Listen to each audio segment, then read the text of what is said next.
There's new life in our worship.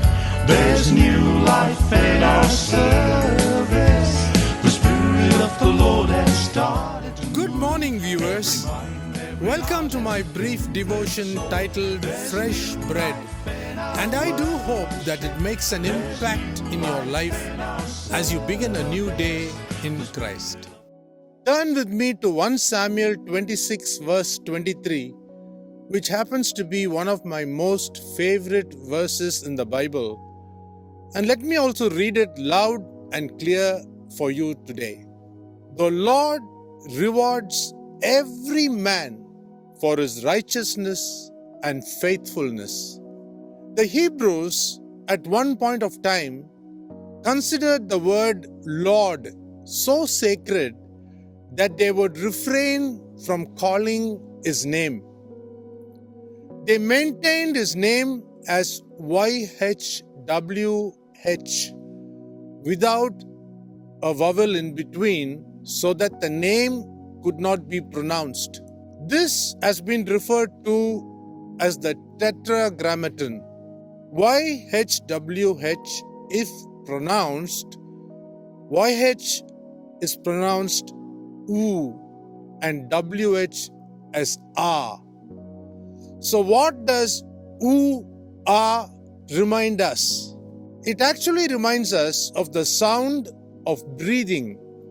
In simple words, the breath of life. Every human being in this world, including myself, we breathe YHWH, which is oo ah. He is the Lord of my breath and not just the Savior of my life.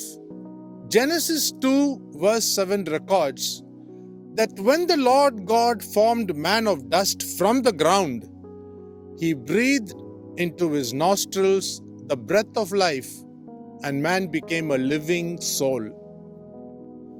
In the passage that I first read to you, David is coming up with a profound statement after refusing to kill Saul by sparing his life. But Saul responds in a rather frivolous way when he says, "Behold, I have played the fool." Among all the attributes of God I have read in the Bible, there are three which are outstanding. Number one, he is a rewarding God. Number two, he is a righteous God. And finally, number three, he is a faithful God. No one in this world can be more rewarding, more righteous, and more faithful than God. My dear brother, my dear sister, why don't you try this God out in your life? You will see that things change for the better.